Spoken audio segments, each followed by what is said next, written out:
Welcome back to the Box Office Dynasty. What's going on, Joshy boy? Well, no, they don't know who you are. They don't need to know who I am. What's going on with you? You're deviating from the usual setup of I'm changing the things show. up, keeping things exciting, keeping things flowing. How are you doing today? I'm too far on my toes. I'm okay. I've been sick the last few days, so I apologize if there are any coughs or sneezes or any hilarious sounds You're that gonna be come making out of some my body. disgusting noises this Yeah, episode. it might just rip ass into the mic. So if that happens, I That's fine. apologize. People, actually, that's someone's fetish out there. So Yeah, look, we still got the Box Office Dynasty OnlyFans on the back burner, ready to go. If anyone is into feet, Jack and I mean, we have pretty gross feet, but like, we'll sell you the pics. yeah, Like, it's pretty grotesque. I don't know why you would want. Like, if you want, I'll collect a bag of my toenails, and next time I cut my toenails, and I'll send it to you for a donation to our podcast. What do you think is like the least intrusive thing for someone to be like, send me a picture of this part of your body, I'm gonna jerk off to it? And then you're like, what photo of my body would I feel less gross about them doing that to? I don't think there's any part of my body that I would feel good about when you're upfront telling me that you're going to jack off to my fucking a picture. Like, obviously you would assume, well, not the genitals, right? But at the same time, your cock and balls, like that is you don't want that out there though. Well, yeah, that's true, but like it's weirder to be like, at least that's like a sexual organ versus like, what the fuck are you jerking off to my elbow for? I'd feel less violated if it was my elbow. I guess the whole thing is violating. Like, this whole hypothetical is violating. No, I think feet is like, I would feel violated by feet because that's a fetish that most people have. Like, not most, but like more than zero. I think you're projecting there a little bit. Everyone has that, right? Everyone loves feet. I thought that was commonplace. That's everyone's favorite part. So maybe like the ear. No, it's a hole. I'd feel violated if people like that hole. I think we have to accept there's no good answer. Chin? No, that's gross. What's not gross? Like, seriously, what part wouldn't be gross? Maybe like my knee. Honestly, I wouldn't care if someone was like, I want that knee, give me that knee. I'd be like, why though? Like, yeah, I'd question it, but I wouldn't be like, oh, they're violent. I'm disgusted. I'd be like, all right, it's still part of my body. I think it would still be pretty. You'd send a picture of your violating. Asshole. I mean, at least it's like a normal thing to be into, and not like, yo, give me that fucking like earlobe. I'd be, or like your fucking, you know what I mean? Like, I want an earlobe so bad, bro. Like, yeah, that's fucking weird. Or like a picture of like your chin or something, like you said. Like, that's weird. I don't know. Anyway, welcome to the Box Office Dynasty, folks. This episode starting off as usual, and then we're gonna eventually talk about the box office numbers. You're gonna take care of that as per usual. We got some beef.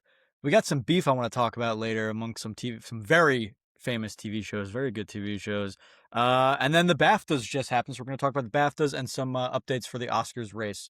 So, you know how we always say, nice quick episode? Fucking who knows what's going to happen. We're talking about jerking off to elbows and shit, so who knows what's going to happen. Because we're always like, oh, it's a short episode. We have time. Not that we could talk about random shit. Yeah. You definitely, planned it. You brought up the OnlyFans that we're going to do. Yeah, but I didn't expect it to go that route necessarily. You know what? But that's different. That's not, I mean, you're paying like a service, right? Yeah. Well, what if they're paying for it? That's the question. Well, that's a different story. Hey, I'd send my kneecap. I'll send any. Yeah, right. Real quick before we get into the episode, actually, I want to give a little update. So we talked last episode about the whole thing with Warner Brothers, Paramount, Netflix, all of that. Oh yeah.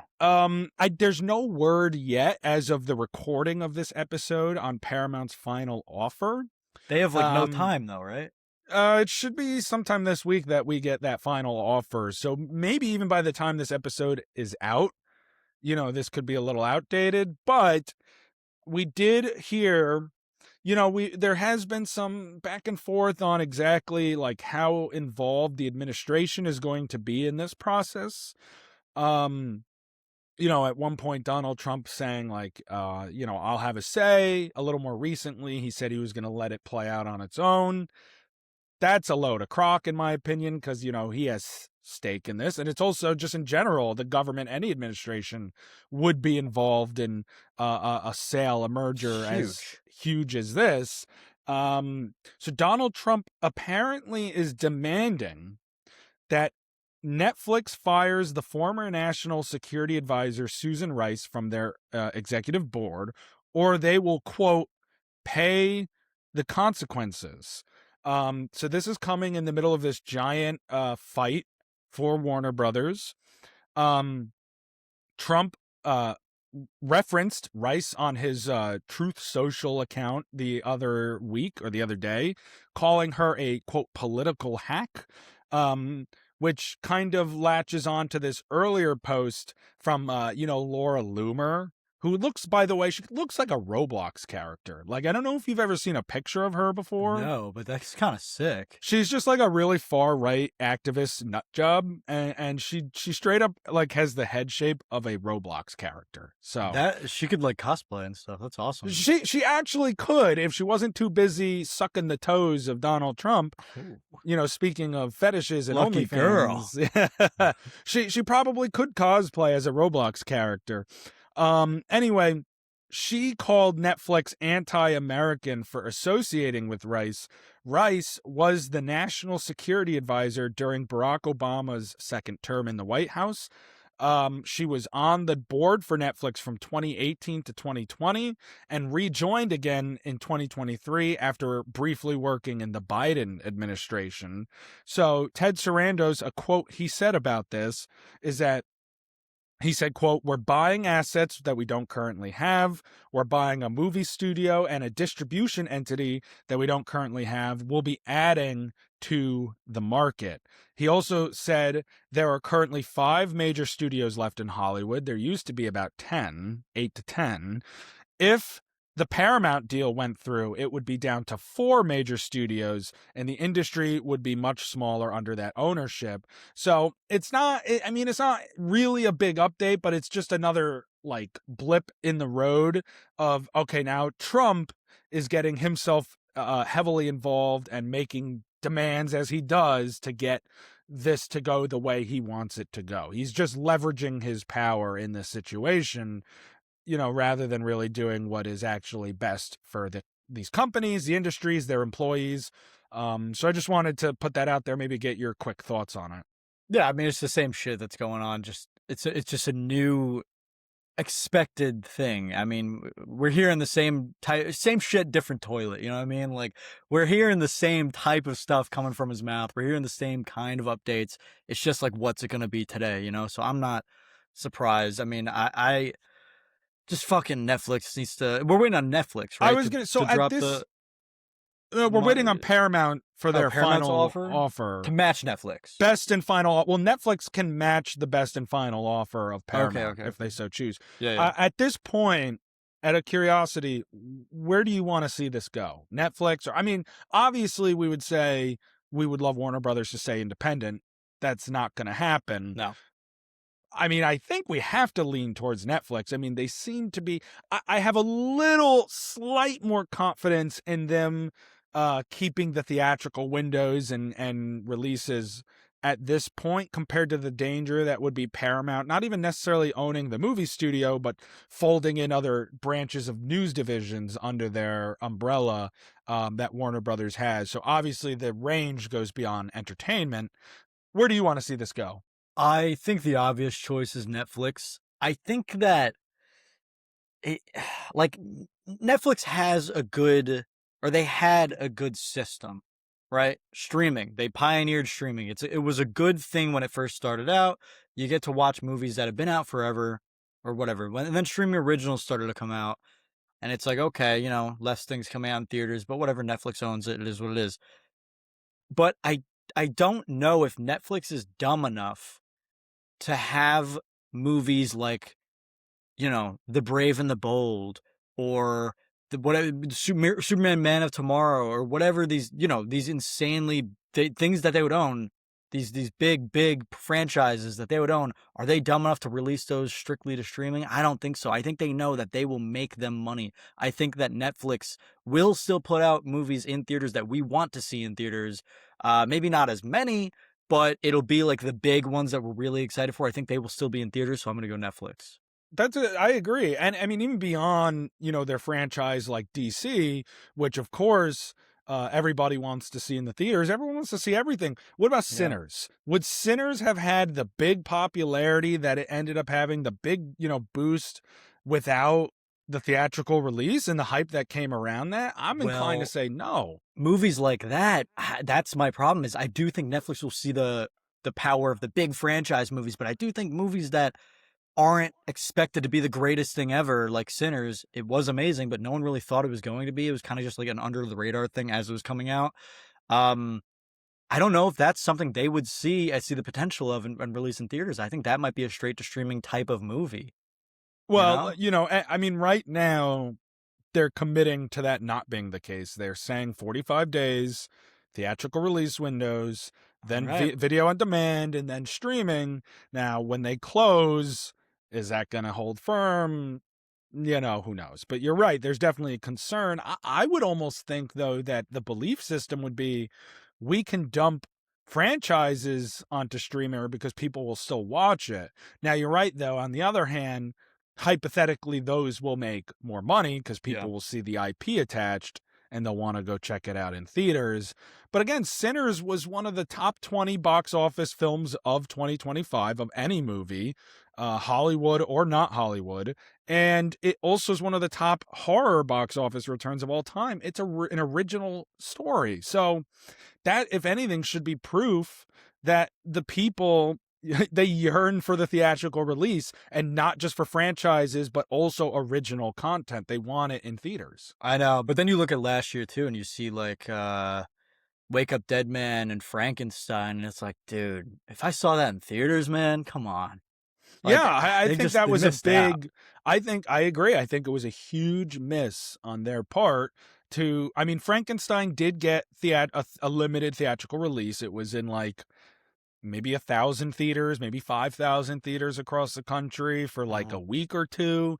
It really didn't get the runway that it deserved. And I know I can speak for myself, but I'm sure all of us when I say that watching that on Netflix, the first thing I'm thinking of is imagine this on a bigger screen yeah. in a theater with surround sound and it'd be an incredible viewing experience. So, hopefully Netflix uses this as kind of a turning point for their philosophy, at least with Warner Brothers movies. If they still take Netflix originals straight to streaming, that's their prerogative, I guess. They're right, but I think it's obvious what people want. Like I Yeah. remember when Ted Sarandos made the comment that Barbenheimer would have been just as big on Netflix than it Just a was in stupid theaters. thing to say. It's so stupid because it's Out of so obvious. touch. It's obviously not true. Like what even backs that up, right? Well, because I feel like he just thinks he has to say that. It's like, dude, you can go back on the thing you've been doing for the last 20 years. Like you can go back on that. You don't Yeah, have to stick to this way forever. People change.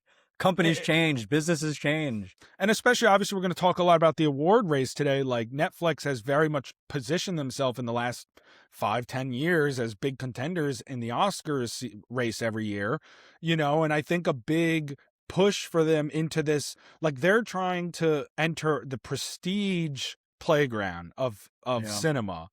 And I think by utilizing the theatrical release system, you give yourself a better shot at being viewed in the same light as, Searchlight Pictures and Universal and obviously Warner Bros. And would be Paramount if they gave a shit about it anymore, but they don't. No Yeah. Oscar nominations this year, but Disney too. Like these are studios that position themselves every year to have some kind of footprint in the awards season. So, hopefully Netflix follows suit with that.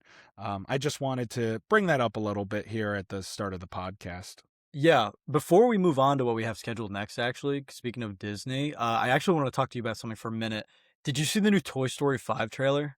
Like the full trailer that came out recently? Nah, I saw some stills from it. I actually didn't watch the whole trailer. Dude, I was not excited for this movie. Toy Story 4 was like, should not exist, blah, blah, blah. Wasn't excited for it. I watched the trailer.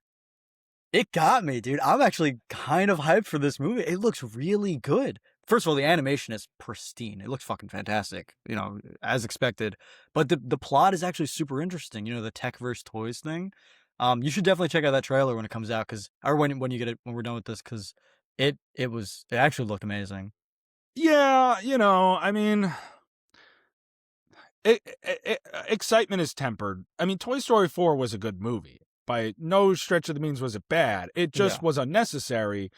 And this will probably be more or less the same. A good movie that was completely unnecessary for these characters and this story. I mean, why is Woody balding? Like, what are we really doing here? That's funny. It's toys deteriorate, they did. It's a little ridiculous. Part of his hair makeup, his hair color is getting washed off. Right, but in the second movie, he gets all fixed up. He could just get fixed up again. Well, he's living in the woods now or some shit. Remember after the fourth one, he went to go. Yeah, but he's clearly back with the gang again. So yeah, I don't know. I just think it looks a lot better than the fourth one. I just like the plot. It looks better than the fourth one, in my opinion. I don't know. I think it's going to be about the same. Good, but not really. Doesn't move the needle for the franchise anywhere. It's more or less so that Pixar can fund their originals, like Hoppers, which is coming out in a couple weeks. That's why they do these sequels. I mean, to me, it's milking a franchise, and it could be a good movie. I'm open-minded to that. I'm gonna see it, but that doesn't change the fact that they're milking the franchise. Do you expect that the fifth one will have a set ending, like this is the end, or are they going to set up a sixth one? They're not going to set up a sixth one, but they're going to leave that door open. The fourth one doesn't set up a fifth one. No, the third and the fourth one have like definitive endings where you can just end it right there and be done. And then they're like, nah, we're doing an extra one. They're going to keep doing that. They're going to be like, nah, this is it. And then they're going to, probably get Toy Story 6.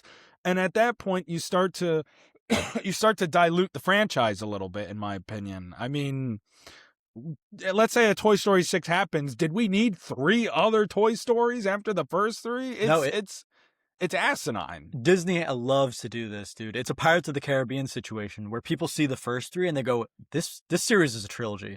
There's just a little extra at the end, That's how people see Toy Story now. They go, it's a trilogy. The Toy Story trilogy is great.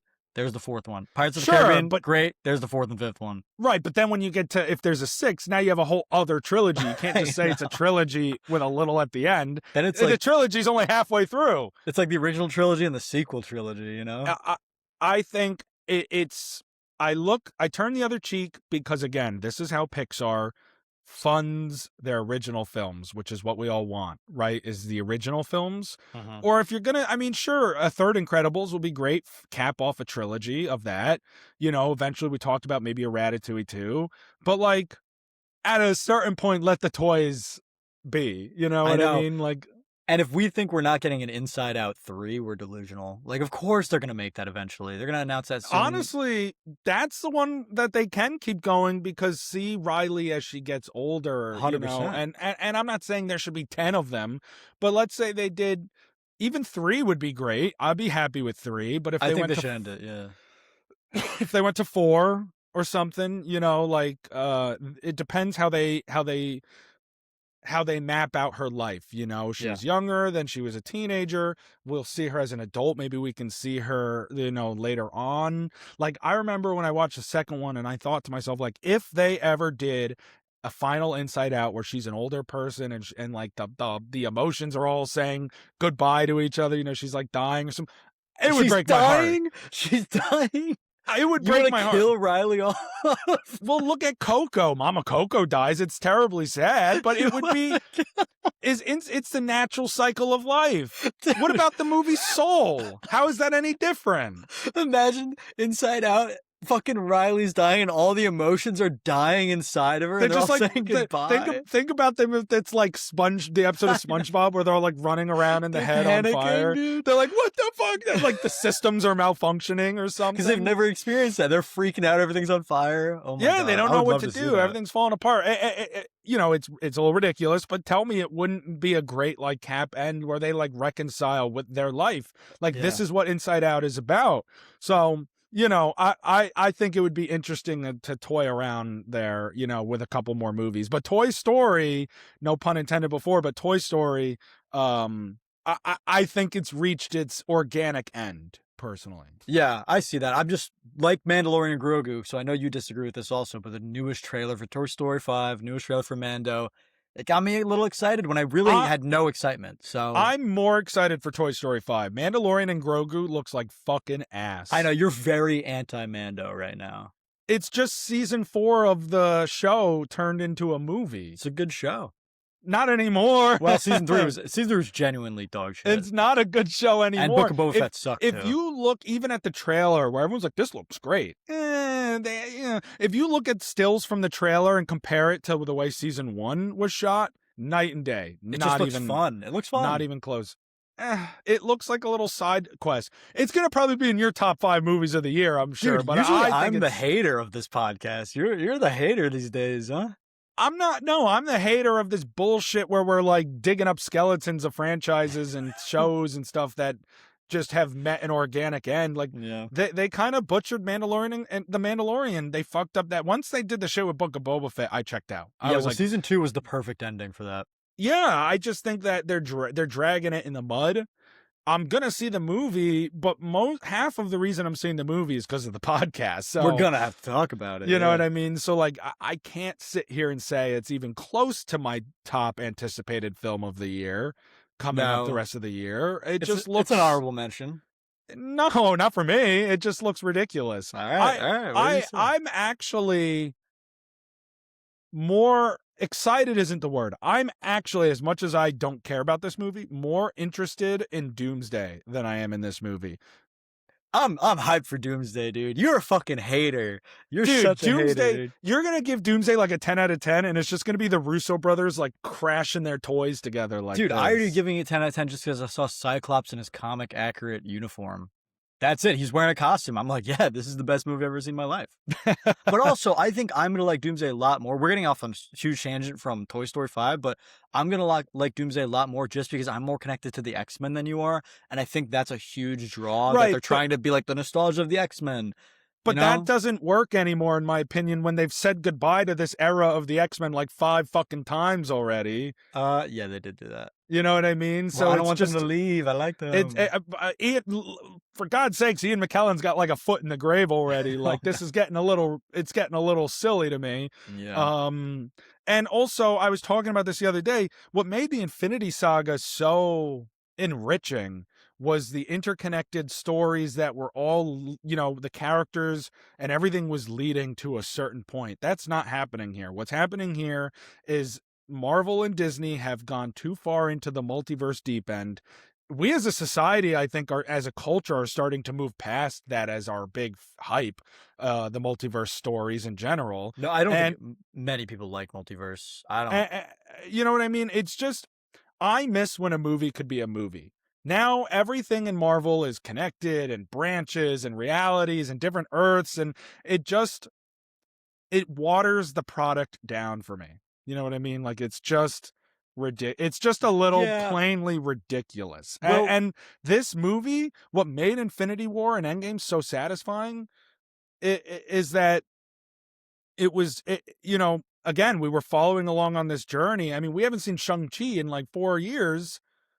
Like it's just 5 years even. Yeah. Wow. You know what I mean? And it just feels like it's very obvious that Marvel is trying to piece this together as they go. They don't have a plan of any kind, because obviously the fallout with Kang, between Quantum Mania being a bomb and Jonathan Majors with his legal issues. So they're just pivoting. It's a very harsh pivot. It's not earned. It doesn't feel earned. And that's my problem with it. Yeah, the connected universe used to be a very charming thing. Like, oh, Iron Man showing up in the end credit scene of the Hulk. Oh, Bruce Banner is Iron Man's therapist at the end of Iron Man 3. Cap is meeting Tony, blah, blah, all this stuff. Oh, Black Widow's in Iron Man 2. And it used to be really cool. That used to be the charm of the MCU, was that everything is connected. And nowadays, because it's so disconnected, but it's in the same universe, that's its curse now. Why the fuck has Sam Wilson's Captain America not met anybody who's going to be on the Avengers and Doomsday. How has he not had any interaction with 90% of the rest of the cast? Shang-Chi's not met anyone. Spider-Man only knows like 3 of the people. Doctor Strange isn't even going to be in this movie. Like, it's a huge thing where you're like, why don't they know each other? Why haven't they met yet? Why is it not established? And where the fuck is everyone else? So that is its curse. That is the curse. We don't know how they're going to handle it, but I do agree that it is too convoluted. I think the film will be fun if you like turn off your brain. But Already you didn't need to do that for Infinity War. It was genuinely an enriching story. Yeah, it was beautiful, man. I just can't imagine Doomsday is going to be anywhere on that level. It's Take me just back. it's just it can't be, in my opinion. And I don't know. You know, I don't want to get too far into it. We'll talk more about it as the time comes, but I just cannot see Doomsday being anywhere near as vindicating, earned, enriching, exciting from a narrative standpoint, you know, when it's just, hey, like the whole movie is nostalgia baiting, like you said. It's like, hey, remember the X-Men? You loved them like 20 years ago? Here they are. Remember Namor from a few years ago? Here he is. Like, it's just not, it's not actually, I keep using the word, but it's true. It's not earned. It's not validating as a fan. It almost feels like insulting to our intelligence as an audience that we can't appreciate or that we don't deserve a film that you know actually has something to say. And Marvel movies have had stuff to say and actually has a nice narrative. I mean, shit. First Avengers movie since Endgame. Steve Rogers is already going to be back. Robert Downey Jr. is coming back as Dr. Doom. Since the day they announced it, I think that was a stupid idea. That was horrible. So, like, what the fuck are we doing here? Listen, whoever's watching this, when Doomsday comes out, and if it's peak, go back and make an edit of all the shit Josh has talked about the movie, and then edit all the cool scenes of Doomsday over him saying that. If we'll see how it goes. Again, it's gonna be like fun, I'm sure. We'll see. All I know is that Toy Story 5 looks good. That's all I'm saying. Oh my god. Anyway. This is why these episodes are 2 hours long, because we went from Toy Story 5 to like Incredibles to fucking Ratatouille to Doomsday, whatever the hell we were talking about. Oh, Mandalorian, whatever. It's all under the Disney umbrella, I guess. It makes it's sense. all connected. Moving on. Before we get to the box office numbers, unfortunately, you know, we got to talk about Eric Dane, who passed away. And look, this has been a rough year. 2026 has been a very, very rough year already for some beloved actors in the industry, many of whom are passing away far too young. Obviously, Robert Duvall was just a kid. Yeah, he was a baby. No, but seriously, I mean, obviously, Catherine O'Hara, James Van Der Beek, you know, now we have Eric Dane, sadly passed away last week at the age of 53 after a brief battle with ALS. You know, I'll be the first to admit, I actually haven't watched a ton of Eric Dane's work. You know, I certainly knew who he was. I was very familiar with him. He was most known as a television star. He was on Grey's Anatomy for over 7 seasons as Dr. Sloan, aka McSteamy. My mom used to love that show. My sister watched it a bunch during its prime. You know, I don't even know how many seasons of it exist now, but he was a big part of it during that prime era. It was like 29 or something.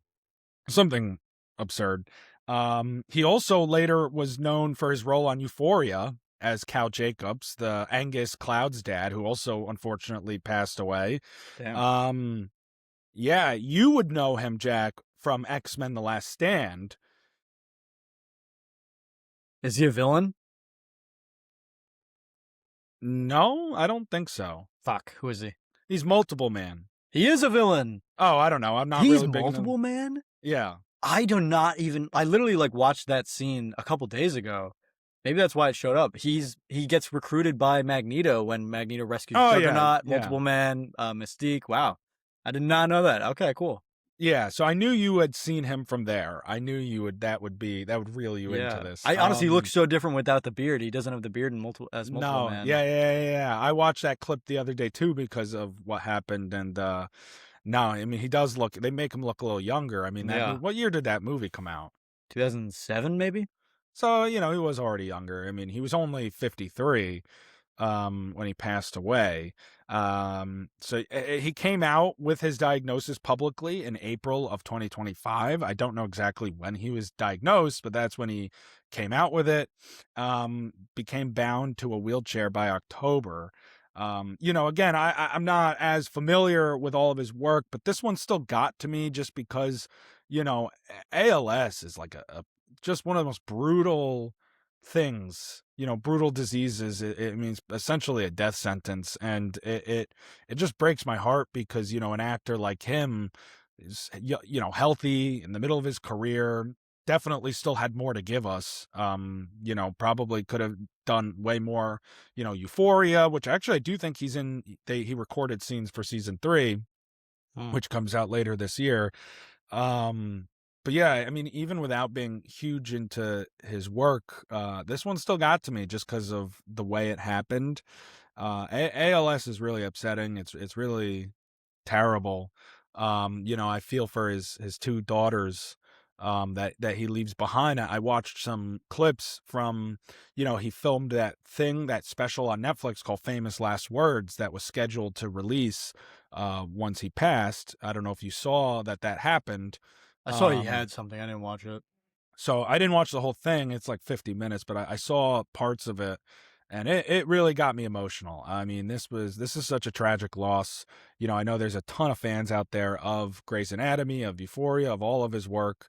I just wanted to pay some respects and use this platform as a moment to say that, like, if you're able to, donate to ALS research and finding treatment, finding a cure, even, I mean, this is a absolutely devastating disease, and it is nothing you can do about it and it can happen to anyone at any age.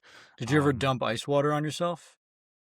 Oh yeah, I forgot about that. That was like back in 2012 or Yeah, 2013. that was huge. That was like the biggest awareness campaign I've ever seen, honestly. Yeah, Like, at least like social media spread. I did. Did you do that? Yeah, I did it. I think I did it I like did a it at couple the time. times. Yeah. Yeah. So anyway, rest in peace, Eric Dane. You had so much more to give. You're gone too soon, and you will be missed. I know, even though neither of us were too huge into your work, there's a ton of love out there for Eric Dane, a ton of fans of his work. I've seen it online, and I know, like all the incredible people we've lost this past year, your work will live on. So anyway, that is that. Why don't we, unless we have more bullshit to talk about like OnlyFans and Toy Story, why don't we move on to the box office numbers? Damn, I did have a lot of OnlyFans stuff to talk about, but we can I'm move on. sure We could save it for the bonus clips. I'm sure you did. Yeah, we'll save that for the Patreon. Yeah. Why don't we talk about the box office numbers for the weekend of February 20th through the 22nd? So, not a ton here, no big, not a ton of huge releases, but why don't we dive into this real quickly? In 5th place, in its 4th weekend of release, making another $4.5 million, is Send Help. Holding on strong. I mean, this movie came out back in January, still holding on to that top 5 spot. This has been a very successful film.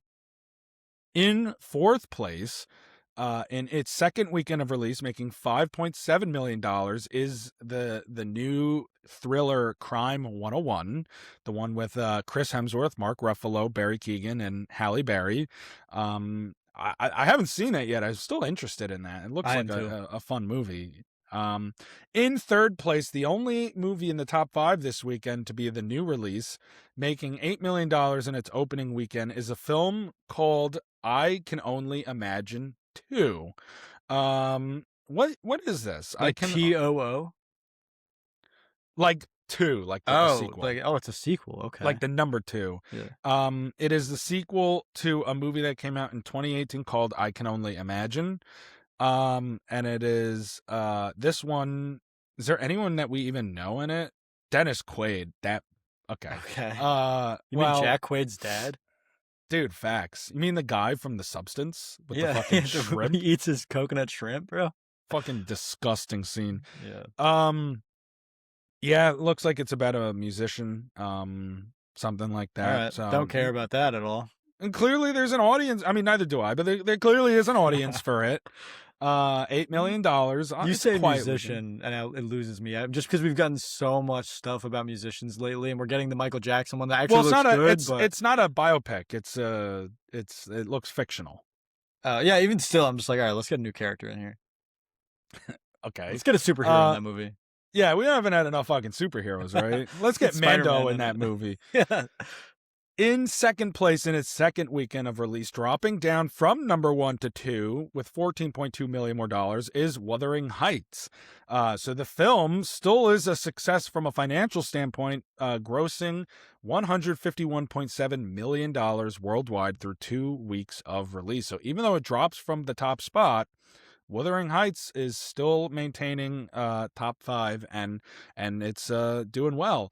And in first place in its second week of release, moving up from the second place spot, $17 million, is the new animated film from Sony Animation, Goat, with Steph Curry. I think Caleb McLaughlin is the star, but Steph Curry is in it. This is now at $102 million worldwide in 2 weeks. This is a huge success that I don't think enough people are talking about right now, is this film. It had like an $80 million budget maybe. So it's doing fantastic, I would say. And it is proof that original animation, albeit released at the right time of year, but original animation can still thrive in the theater. It didn't open in the top spot, but it is now sitting in the top spot. I think that's pretty cool. Yeah, you know, when I originally saw or heard about that movie, it looked super just generic and boring. And then as you see more, as I'm hearing more about it, I'm like, damn, this actually sounds like a good movie. Like, I'm ready. I want to watch it. I agree. It did also seem kind of generic to me, and I was like, "Oh, haha, goat, like greatest of all time. It's a goat." He's I a think goat. I think the name of the sport is goat ball or some shit in the movie. I But thought they're I not read even all that. goats. Yeah, I don't know. It's fucking stupid. I could be wrong about that, but I thought I read that. But either way, word of mouth has been pretty decent. Yeah, reviews And have been good. and the reviews have been decent. The numbers for the financial numbers are looking good. So I mean, it was a 37.5% drop from its opening weekend. It's in 3,800 theaters. It's doing pretty well for an original animated film. So, congratulations to Goat, to Caleb McLaughlin, Steph Curry, and Sony Animated Pictures for stealing the top spot from Wuthering Heights. Are you surprised that Wuthering Heights got beaten in its second weekend by a movie that was already out?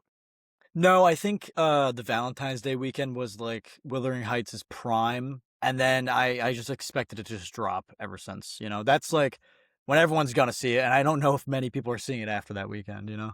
Yeah, especially with the not great word of mouth on that movie. Yeah. You know, a B cinema score sounds decent, but that generally means that audiences are pretty divided on a film. It's actually higher than I thought it was going to get. So no, a B cinema score is usually considered kind of meh. Yeah, not bad, but it's usually considered kind of meh. Like I said, it means that audiences are divided on their opinion of the film.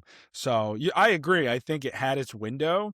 I mean, I'm a little surprised, I guess, that it got beaten maybe a little just because it's not a new release. Like any new release that was popular enough, I would have said like sure, you know, just automatic.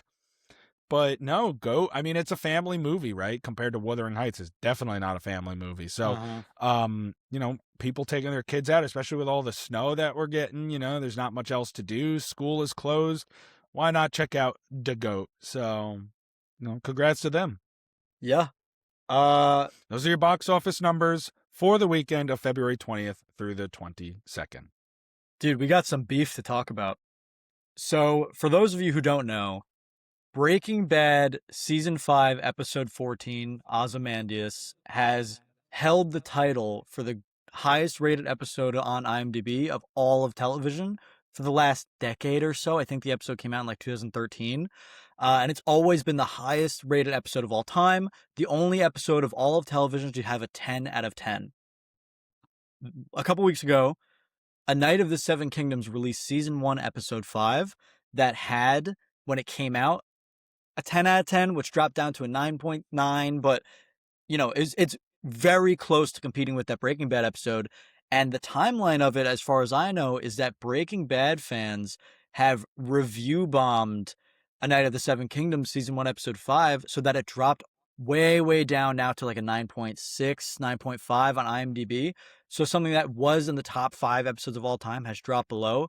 But the crazy thing about this is that it's Breaking Bad fans' fault.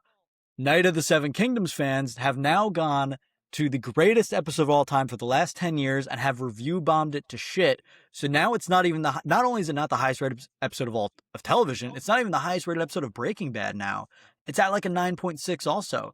I think the highest rated episode it went that low? It went down to like a 9 points. Everyone's just giving it ones now. And they're saying like, oh, the Lannisters send their regards. Oh, this is for Queen Rhaenyra or whatever the fuck. This is for Dunk and Egg. So now it's replaced that the highest rated episode of all of television is season 5, episode 12, called Everyone's Waiting, of a TV show called 6 Feet Under. I've never heard of it, but Breaking Bad, Ozyspamdias isn't even in the top like 20 episodes now, even in the top 50. I mean, there's 2 Breaking Bad episodes in the top 10. It's season 4, episode 13, Face Off, and then season 5, episode 16, Felina. Ozymandias is nowhere to be seen. It's just crazy, man. It's just crazy to me that Breaking Bad fans started this, dude, and now they just ruined their own show. The reputation is gone. They didn't ruin the show. No, but they ruined that reputation nothing to do with the show. of the highest rated episode of all time. Like, it's now you can't say that anymore. That was a huge thing that Breaking Bad held, a huge title. It doesn't change the fact that Ozymandias is one of, if not the greatest episode of television. It still is, yeah. Ever made. That doesn't change that. They have no one to blame but themselves. You're right. It's just pettiness, right? It's pure pettiness. It's silly. Yeah. I mean, these ratings are pretty arbitrary to begin with, right? I mean, even our ratings on here are always going to be considered arbitrary. They are arbitrary. Yeah. So, it doesn't really matter. You enjoy what you enjoy. You love what you love. Obviously, it was a cool distinction for Ozymandias, and it should for both Breaking Bad and what is it, Night of the Seven Kingdoms, for both shows. And any show, for that matter, I feel like these platforms should have a way of filtering review bomb, because it's review bombing. I mean, it's a problem, and it's not an accurate. Like, if you look at Ozymandias, it'll be like 5. Most of it'll be 5 or 10 or whatever, and then all maybe a step below, and then nothing, and then 1. Again, it's pettiness. It's childish. I don't know why. I mean.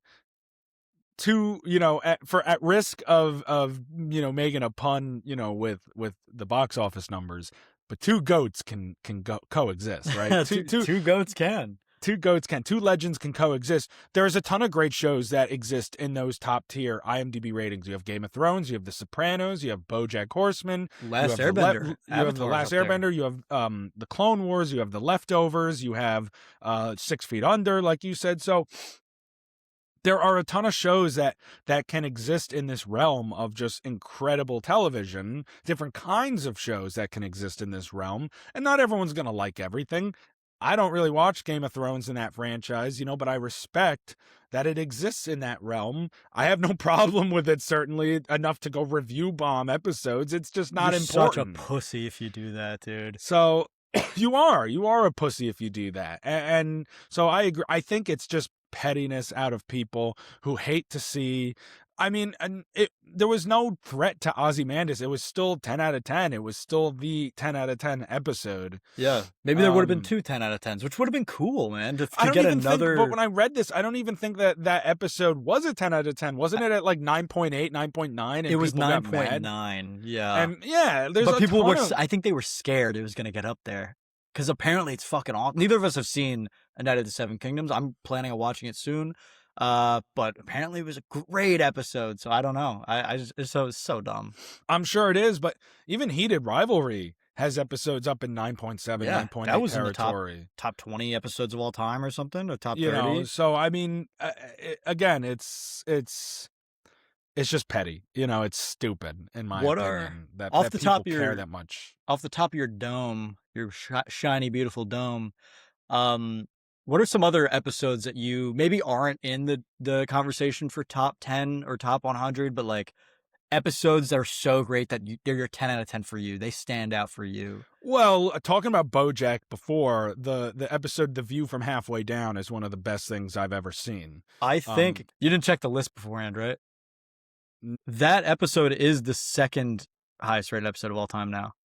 yeah, and it is. I mean, I haven't seen that show in a few years now. You know, when I watched it maybe 4 or 5 years ago now, but um, that episode for sure is like one of the greatest, saddest, most impactful episodes of television you'll ever watch. Yeah. And a show that just continued to get better season after season. So that one has got to be one of my favorites. Also, the episode Connor's Wedding of Succession is definitely, I know it's up there. I don't I think heard I that's don't gas. you know, I don't know where it is on IMDb. I don't really give a shit about that. At the end of the day, it's one of my favorite episodes. It is a very popular episode for fans of that show. That is an incredible episode of television, just incredibly impressive stuff. So yeah, you know, I mean, there was a few different. Those are two that really come off the top of my head. Yeah, I think Ozymandias is the perfect episode, but I have a couple favorites. Like the Invincible season 1 finale is so amazing for me, and it's like I love that. The whole last arc of Clone Wars I think is spectacular. Most of those episodes are in the top 100. But yeah, I mean that's Ozymandias is the perfect episode, What but is that last episode of Clone Wars? Something and Death. Victory and Death. Victory and Death. I That think is that's in the another top one. 15 or something. That is so peak. That's a great episode too. Yeah, I agree. I mean, you know, I think Clone Wars throughout was like a good show with peak moments, and then Yeah. you had the last arc of season 7, which was by and far the best thing that show did. Like, I'm not one. I know you and Ed and Crosby would. I'm not someone who's going to sit here and be like, yeah, the Clone Wars is one of the greatest shows of all time. It's hard to It say has some of that. the greatest episodes I've ever seen. But as a whole, you know, it's a good show. It is a good show. It's probably one of the best Cartoon Network shows. Yes, it's hard to say it's one of the greatest shows because it's so much filler and there's so much stuff that you can just skip and that you kind of want to skip, especially upon rewatch. Like Even in season 7. even dude, the Martez sister thing, I Yeah. don't give a fuck. It's boring, they're annoying. But even like the entirety of the show, I don't care about the droid episodes. I don't care about Jar Jar's episodes. I don't really care about Padme's episodes. Like it's just stuff that's boring. I want to see cool Jedi fight droids and shit. Um, but it does again, like I said, it has peaks. So I'm glad that makes the top 100. But yeah, there's some great episodes out there. Ozymandias is the kind of pinnacle that everyone witnesses as the greatest episode of all time. It's a shame it's not a 10 out of 10 anymore. In all our minds, it is. But fucking, what are you doing? The Stop episode review of bombing. Andor, the Prison Break episode of Andor, is also one of my favorites. What was that? Arkina 5 or something? Yeah. Something yeah. like that. But the episode name was like One Way Out. Yeah, One Way Out. The Gorman Massacre was also a fantastic. Gorman episode of Massacre is season 2. one of the greatest episodes for sure. It's up there. So like, I mean, I think Andor is probably the best Star Wars show as a whole. It's funny. I think Mando has an episode in the top 100. It's the season 2 finale with Luke. Yeah, I mean, that's a great episode. I don't know if I'd say it's like up there with some of these other ones we're talking about. But it is a great episode. Did you ever watch SpongeBob as a kid? Did I watch SpongeBob? I only reference it on the podcast every other yeah, episode. you fucking do. You know what's funny? Let me see. Where are we at? 3, 6, 9, 12. The 15th highest rated episode of all time, according to IMDb, is a SpongeBob episode. Can you guess which SpongeBob episode it is? No way, man. No Once way. I tell you, you'll be like, oh, that makes so much sense. It is Band Geeks. The one where they're at the Super Bowl. Do you remember that one? Yeah, obviously. That's a fantastic episode. Dude, this fucking guy, bro. Yeah, man. That is the best episode. 15. They like implemented it in the Super Bowl one year when Maroon 5 was the halftime show. Yeah. That was And, was it the Lions? The Lions. Who was in the Super Bowl? Yeah, the Lions in the Super Bowl. That's a good one. It was the I don't fucking know. It was the Rams and the Patriots. It was pretty bad. That was a really bad Super Bowl. Was Jared Goff on the Rams then? Yes, Goff was still on the Rams. Oh, okay. And Brady, this might have been the last Super Bowl Brady won with the Patriots. Well, SpongeBob showed up for 1 second, absolutely edged us, bro. Yeah, really I did. remember They should have just a better halftime show that year would have been just them playing the SpongeBob halftime show. 100%. But anyway, anyway, SpongeBob made top 15. That's cool. And if you're review bombing, you're a pussy. Night of the Seven Kingdoms, apparently gas episode. I want to see it. Breaking Bad, everyone knows Ozymandias is amazing. Don't fucking review bomb. How much of a loser do you have to be? Come on. Did you ever keep up with House of the Dragon? I know you were. Yeah, I finished it when it came out. How many more seasons are they doing of that? 1 or 2? I think 2. I want to say 2 because they haven't been talking about the final season yet. They've just been saying season 3. I know that season 3 is coming out. I think I read that they were planning one more after that, and then they were going to end it. I think so. And then Night of the Seven Kingdoms is. I also think 4 seasons are planned out. What was the show that they want to do 15 seasons of, and it's just or 20 seasons, and it's just not going to happen? That's no Game way. of Thrones. It was in the Game of Thrones verse. Those are the only 3 shows as of now. They planned on making a Jon Snow sequel show. Everything that's come out so far has been a prequel. Yeah, but doesn't Kit Harington not want to come back as Jon Snow anymore? That shit got canceled. I don't know. I don't think he wanted to. I read he doesn't want to do the role again. Well, it got canceled anyway. So, but everything else has been a prequel. So I don't know what they're planning. I don't know. I'm not really invested in that universe at this point in time. So, but I will come back and review Night of the Seven Kingdoms on this podcast eventually. Eventually, yeah. When season 2 comes out. No, probably pretty soon. It's only 6 episodes, I think. Well, then get on it. What are you doing? Yeah, 6 or 8, something like that. All right. That's all I got on that. Do you have anything else? Yeah. No, it's just interesting that people are taking it pretty personally for some reason. It is. I think it's one shouldn't have anything to do with the other. The correlation is ridiculous. You're scared that this show is so good that it's going to be better than your show that you don't have any relation to. You just like it. But I don't even think it is. And it's not fair for me to say that as someone who's not invested in the universe, but you are. And I think you admit that there's never been a Game of Thrones episode better than Ozymandias. No, that is the greatest episode of all single television. episode, you know, and I doubt 100%. That this show has a single episode on its own better than I think people need to remember just in the shock value, the insane narrative storytelling of Ozymandias, the framing of it, the emotional impact of it. It is probably the greatest episode of television ever. Yeah, and we get that meme of Walt in the van screaming with. Well, I think everyone forgets because it's been so memed that everyone forgets just how shocking that episode actually is. It's insane. It's actual peak. Okay, well, that is Breaking Bad versus A Night of the Seven Kingdoms. If you're review bombing, like Jack said, go fuck yourself. For either of them, you shouldn't review bomb any show. It's ridiculous. It's so stupid. If it's bad, that's one thing. Yeah, if you genuinely didn't enjoy it, but you should not be review bombing. You are a piece of shit. Anyway, moving on to the main event, I guess, of this episode, the BAFTAs. So we are in the thick of the Oscar race. We are less than 1 month away from the 98th Academy Awards. And so the BAFTAs, I don't know if you're familiar, Jack, they're the British Film Academy Awards. Yeah, I just know they're British as fuck. They are generally one of the biggest precursors for the Academy. And this year, Oscar voting, I believe, is open now. I don't have the whole schedule in front of me. I had a schedule of it at one point. But the voting is, going on, and we are in the thick of this race. Okay. Oscar, this one doesn't say. Oh, never mind. This is stupid. It just says when the awards are. But I do believe the voting is now open for that. And so we got our results. We're going to go through, not every single one as always, but the big ones. We're going to go through it, and we're going to talk about where things lie, because boy, oh boy, Jack, things are getting interesting this year. Like last year was easy. All right, everything was pretty much locked up. All of our acting awards were pretty much locked up by this point in time. You knew Zoe Saldana was winning. You knew Kieran Culkin was winning. There really wasn't any fun. There was no chaos. This year, buckle up, everybody, because we got chaos leading into the Oscars. All right, so why don't we start with the acting awards, the 4 big acting awards. 3 of them were surprises.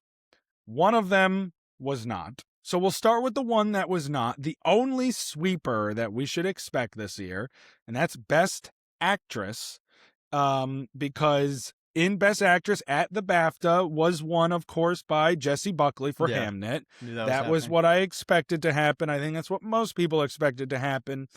If there's anyone who deserves to sweep this year in any category, it's this one. For acting specifically, it is this one. She is just phenomenal in that movie. She takes the BAFTA. She already has the Golden Globe, the Critics' Choice, and now the BAFTA. And so there is the SAG.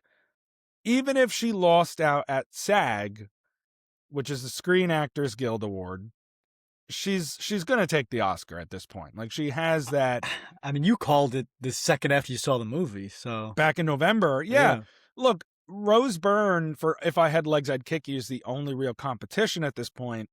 She's a distant second, and her film, that's the only nominee for that film. And not a lot of recognition for that one. Hamnet is a much stronger film this season. So Buckley definitely is sitting in the driver's seat and should and will, I'm sure, deservedly win that Oscar next month. But that's not exactly how it went in Best Actor. So in Best Actor, you had Timothée Chalamet for Marty Supreme, who was the expected frontrunner. You had Leonardo DiCaprio, One Battle After Another. Ethan Hawke, Blue Moon. Michael B. Jordan, Sinners. Jesse Plemons, Begonia. Okay, this is all who's going to take it. None of you. It went to Robert Aramayo for the film I Swear.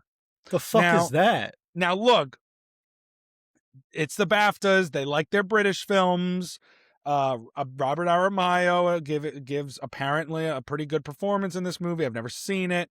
It's a British film, biographical film about a man with Tourette's named John Davidson, who we got to talk about that for a minute too. Yeah. That's the only part of the BAFTAs I actually did see. Which I shouldn't have seen that. I didn't watch the ceremony because they do it very weird. It doesn't air at the same time that they do it, so I just saw the winners like online. I didn't watch it, but I did see that clip. We'll get to that in a moment here. But I don't know what to do with this because Robert Aramayo is not nominated at SAG, nor is he nominated at the Oscars. Timothée Chalamet's still the front runner. I was gonna say I don't think this changes anything really. Well, it does if Chalamet loses at SAG. Yeah, but as of the BAFTAs. I agree. As of the BAFTAs, I would still be predicting Chalamet today to win the Oscar. It is crazy though that this guy won. But if Chalamet loses to like DiCaprio or Ethan Hawke, that opens at SAG, that opens the door for a Chalamet loss on Oscar night. Yeah. Like then there are questions of if he can win it. And historically speaking, Best Actor at the Oscars, they don't generally give it to younger actors. Chalamet's 30? So, again, if Ethan Hawke wins for Blue Moon, right, at SAG, and, Blue Moon it's not like Rose Byrne. Blue Moon's also nominated for screenplay. Yeah. I'm not saying Chalamet still loses, but that's 2 big industry awards that he loses on his way to the Oscars. That's not good for him. That would spell trouble on Oscar night for Timothée Chalamet. And I think it's important to note, Chalamet won at SAG last year for A Complete Unknown. So it's not like there is a precedent for someone winning 2 years in a row, but it doesn't happen often. Are they going to give Chalamet another SAG award the year after they just gave him one? If he had won at the BAFTAs, you would say he doesn't need SAG. He can lose it and still win the Oscar. But now he kind of needs that award. Otherwise, you lose 2 of the biggest industry precursors heading into Oscar night. That's a problem for him. Right, but you're saying he won the SAG award last year and he still lost the Oscar. So Right, but Adrian Brody won a lot of other stuff along the way. I mean, is Brody Chalamet didn't. winning a bunch along the way now or no? Chalamet won the Critics' Choice and the Golden Globe. The Golden Globes don't necessarily matter as much in the Oscars every year. You take them into account, but I wouldn't say it's necessarily the biggest precursor. The biggest thing for Brody was that he won at BAFTA. He didn't need the SAG award as well. Generally, if you win one of those two, along with some of the earlier stuff, you're in a good spot.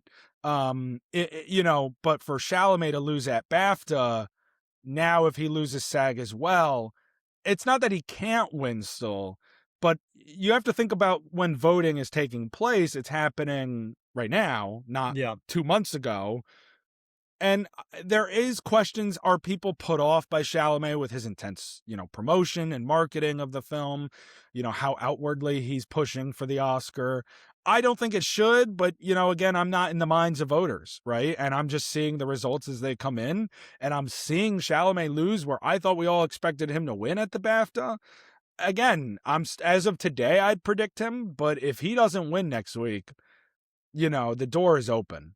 We'll have to see.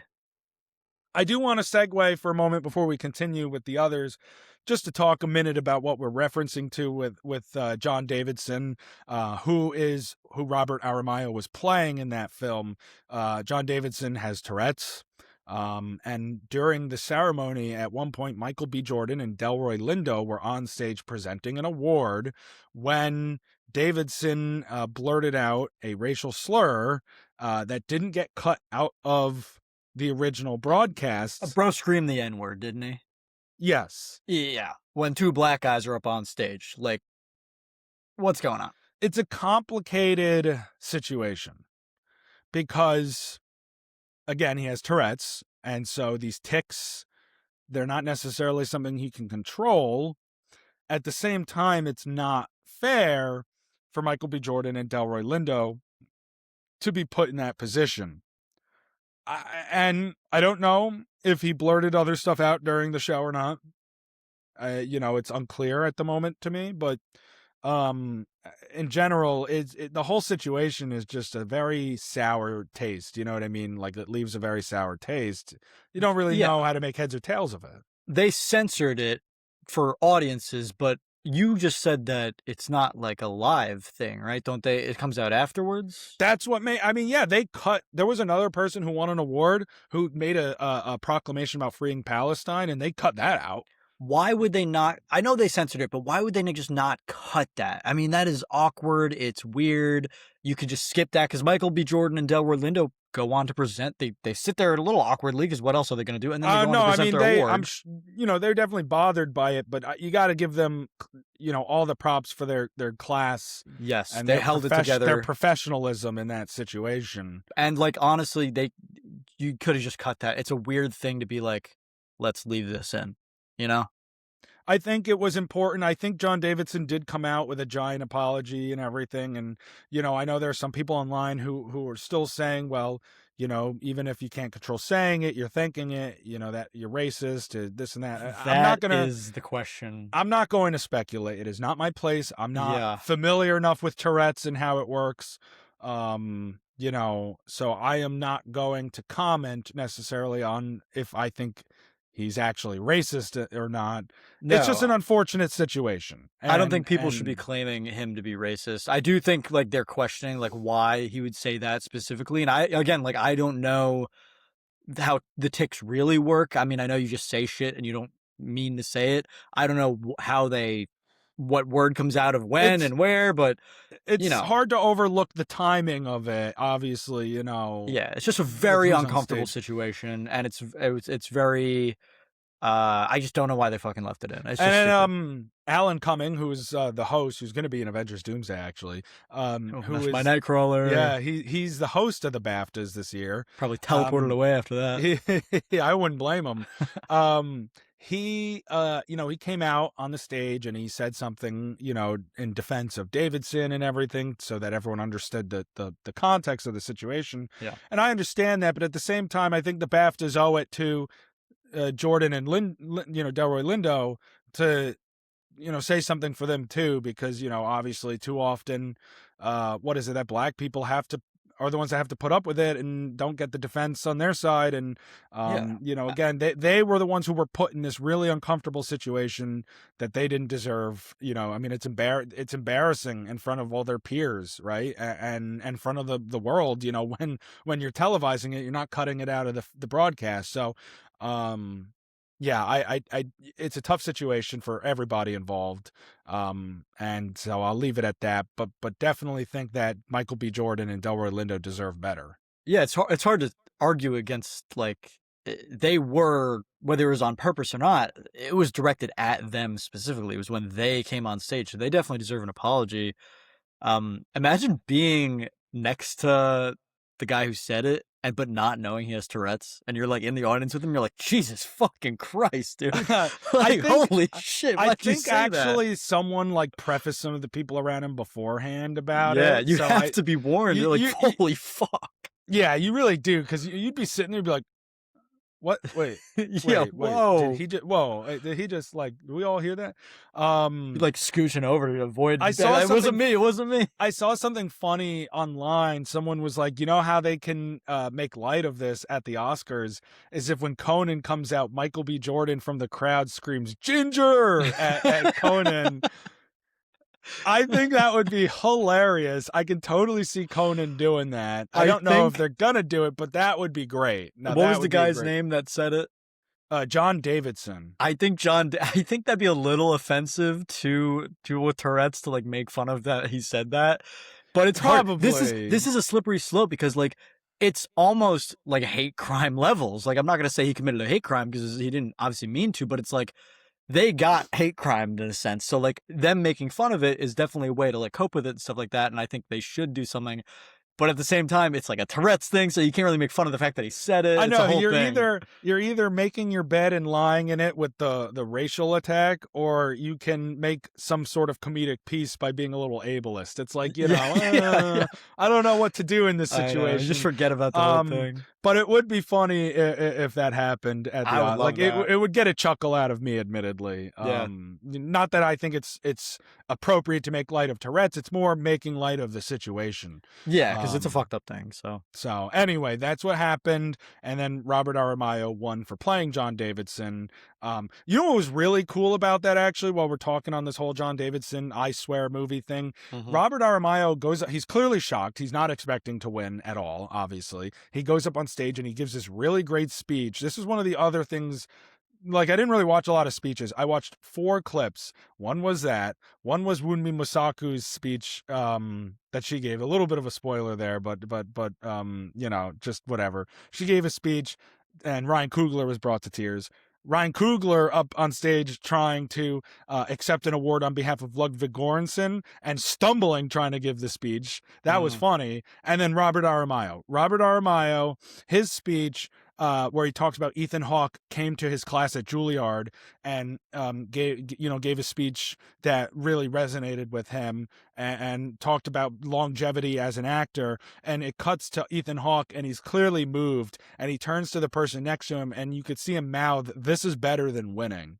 And I thought that was such a cool moment, because you can see that, like, obviously he wants to win the award, but seeing his impact on the next generation of actors and seeing that come to fruition in front of him has got to be such a surreal moment. And I mean, Ethan Hawke's one of the best dudes in the industry, and to see that, I thought was really cool. Yeah, that's gonna be great, man. That's gonna be so fulfilling to witness that. That's pretty cool. Anyway, moving on, we'll talk Best Supporting Actress. I kind of spoiled it already. Wunmi Mosaku for Sinners takes home the BAFTA. There was no Amy Madigan in this category. There is Teyana Taylor. So Wunmi Mosaku wins here. Now she opens the door for a potential Oscar victory next month. We have a bit of a 3-way race going on here between Mosaku and Teyana Taylor and Amy Madigan. Madigan took the Critics' Choice, Taylor took the Golden Globe, and now Mosaku takes the BAFTA. I'm going to be really interested to see what happens on SAG night next week, because Sentimental Value was completely shut out of the SAG Awards. So there's no Inga Ibsdottir Liljash, there's no Elle Fanning. I think their odds at this Oscar are fading. And now, if Mosaku, who I know is one of your favorite performances of 2025, if she wins the SAG and the BAFTA, she probably jumps ahead as the favorite to win the Oscar all of a sudden. She's still my favorite. She's been my favorite this whole time, man. Right, your favorite performance. She's one of my favorites. Like, in no, this she's been the person too. I've been predicting to win the whole time. Oh, okay, yeah. Well, I mean, look, if Teyana Taylor wins at SAG, I probably think Taylor wins the Oscar. If Amy Madigan wins at SAG, I'm not convinced that she wins the Oscar still, because Weapons that's the only nomination. And then you have Mosaku. So I think at this point we're looking at Mosaku versus Taylor as the most likely. I mean, they have the two biggest films at the Oscars this year. I think who wins SAG will go a long way at determining this, but especially because at SAG, instead of sentimental value, you have Odessa Zion for Marty Supreme nominated, and you have Ariana Grande for Wicked for Good, and neither of them are nominated at the Oscars. So I think that this is going to be pretty telling in this category. Who takes it next week at SAG? Who will take the Oscar?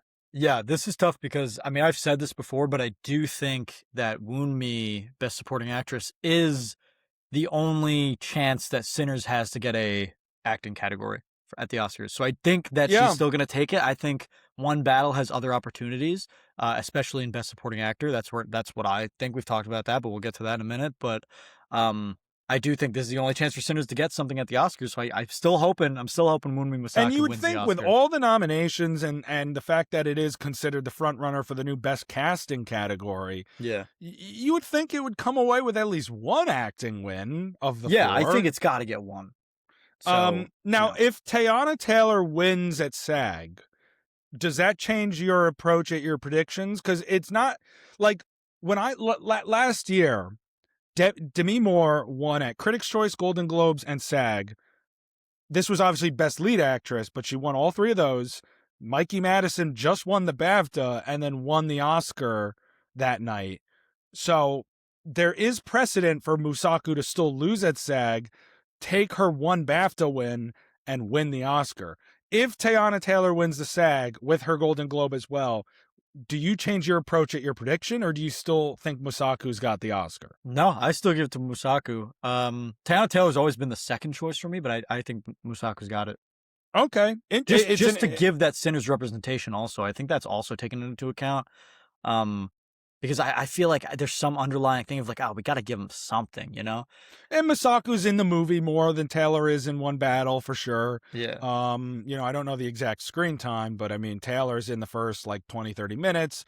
Then she's not really in it the rest of the time. Mosaku's in it throughout.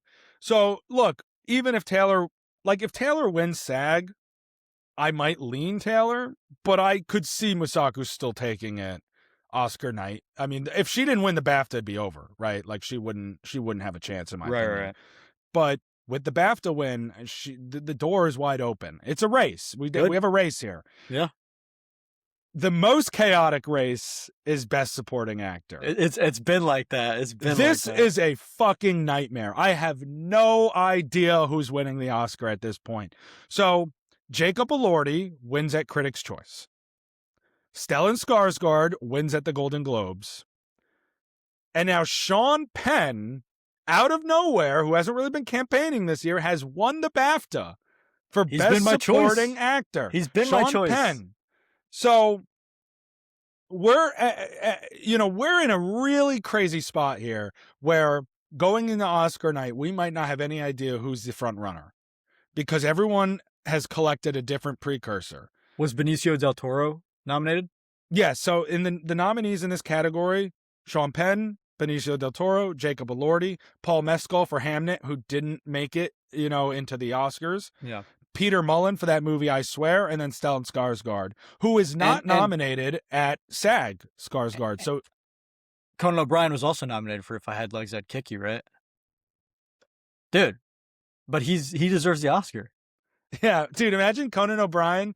I don't know if a host has ever won an Oscar. I know a host has been nominated in the past, but that would be something.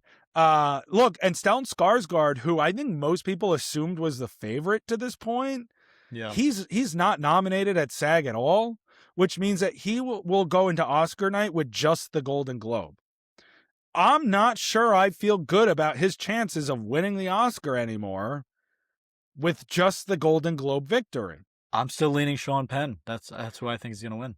If Sean Penn can take the SAG award, he probably jumps ahead into the favorite. And this BAFTA's pushing, this is hyping me up for exactly what I was predicting. I'm locked in. I'm fucking locked in. If Jacob Elordi wins at SAG, because I still feel like that can happen. Yeah. I'm not still convinced that he wins the Oscar, though, for that role in Frankenstein. I'm not sure that I would feel great about that. He would be the only one with 2 precursors.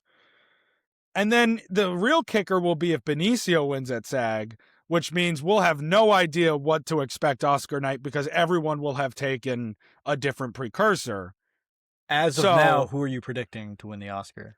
Oh, man, I don't know. I mean, this is my favorite category right now. It's the category with the most chaos, for sure. I mean,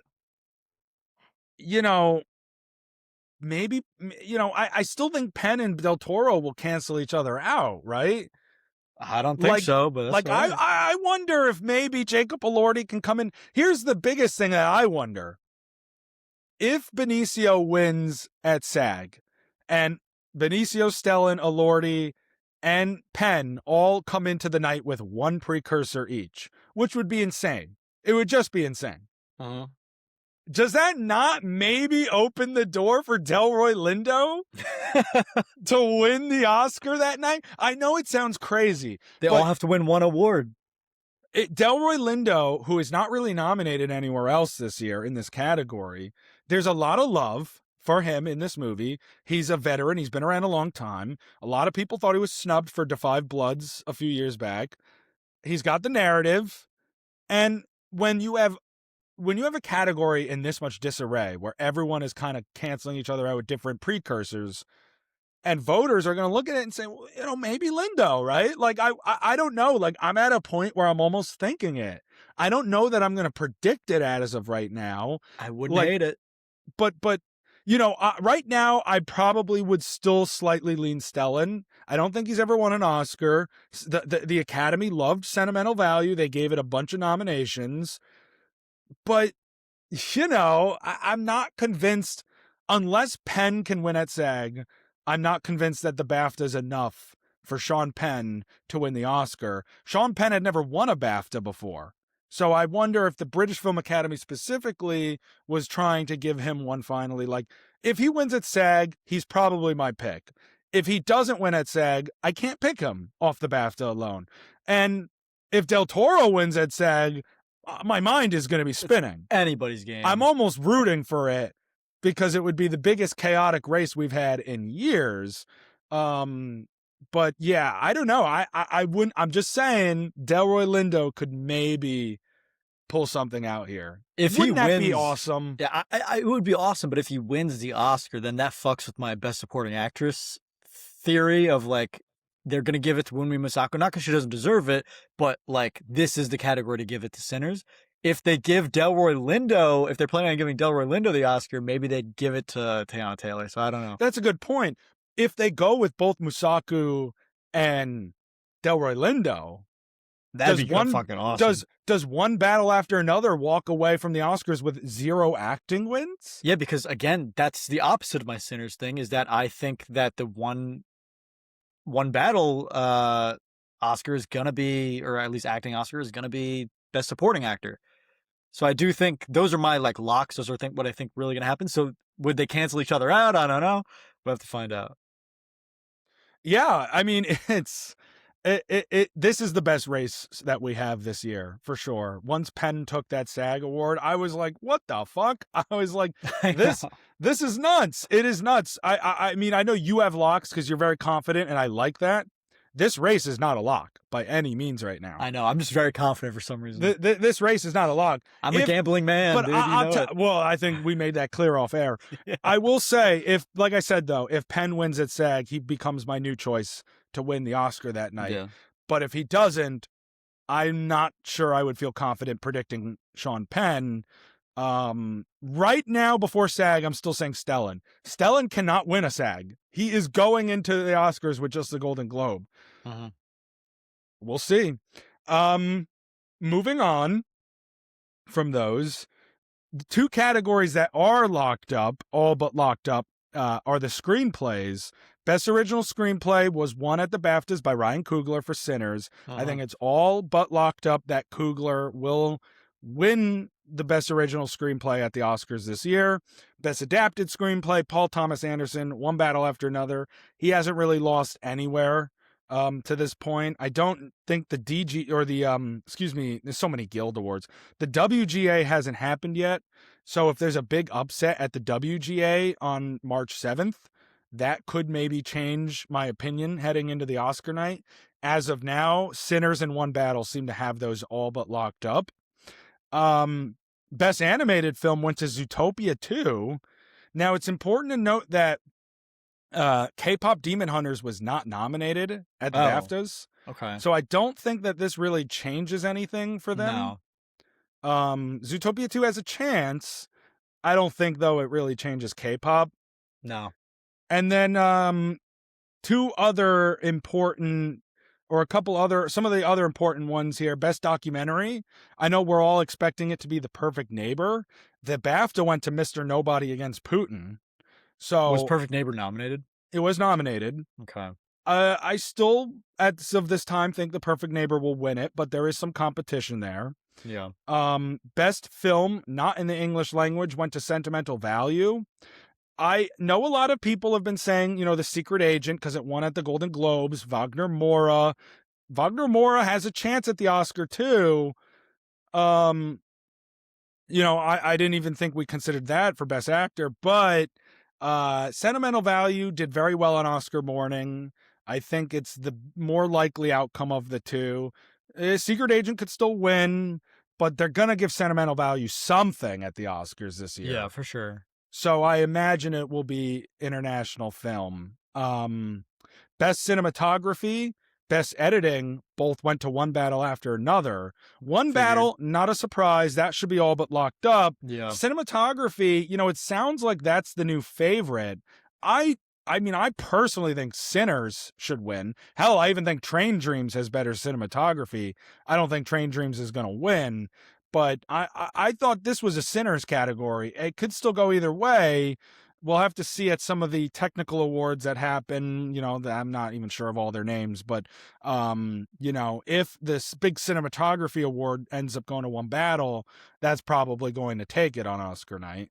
Yeah, I figured I want Sinners to win that too, but I do think One Battle's going to take it. I mean, it's the better principal photography of the two, in my opinion. I think yours as well.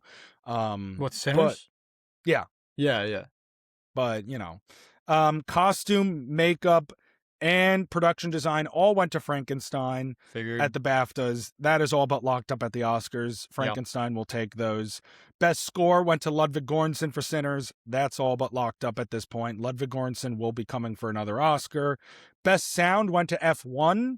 I think that this should probably be the front runner. It is possible that Sinners wins. I was thinking F1. But it's probably F1. Yeah. Visual effects went to Avatar, Fire and Ash. No surprise. Obviously. They'll take that. And then that's it. The rest of the categories are British. So let's go to the other two, the last two of the main ones, Best Director and Best Film.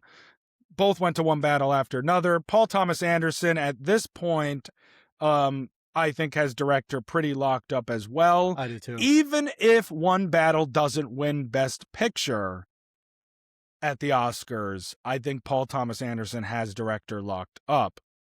There's no Best Casting? Oh, there is Best Cast. I'm sorry. Best Cast didn't go to Sinners or One Battle or any of them. It went to I Swear, the one that Robert Aramayo won. And I was watching this really interesting channel that covers, some of the awards race as well. And he was talking about how usually Best Casting at the BAFTA always produces at least one acting award as well. So when I Swear won the Best Casting, it wasn't a total surprise to see Robert Aramayo win Best Actor. Yeah. Again, neither are nominated at the Oscars, so I don't really know what to do with that Yeah, information. you can't alter what we thought. I mean, that doesn't change anything. I mean, maybe it does change something, but we can't predict what it'll change. I don't know. I agree. I don't know what to do with that information. I still think Sinners probably will take Best Casting. I think so too. Um, Which, if it follows the BAFTA, then that would mean that they are almost all but guaranteed a acting award right. too. We don't know how that's a good point, actually. We don't know because there's no precedent yet, right? Because Right. it's the first year that we're getting this category. So that's actually a really good point. If Sinners wins Best Casting, you think they're gonna take one of the acting awards, right? Yeah, and it's gonna be. I mean, it could be any of them, but it's got to be one of the supporting ones. So that's a huge. Yeah, Again, well, these they're not in supporting Best ones Actress. are. These That's supporting locked ones up. are crazy, man. I'm looking up real quick when the last time Best Actor or Best, I think it was Coda. Yeah. What? The last time that the Best Picture winner wasn't the same movie as the Best Director was in 2021 when Coda won Best Picture and Jane Campion won Best Director for The Power of the Dog. Before that, the last time that happened where Best Director didn't go to the Best Picture was Green Book. So what was it at the BAFTAs right now? Well, this year they went to the same movies. But the reason I'm saying that is because One Battle won the BAFTA. And right it now, won Best Picture at the BAFTA? It won Best Picture. Okay. But if Sinners wins at the PGA, the Producers Guild, Isn't that golf? It is also golf, actually. That's funny.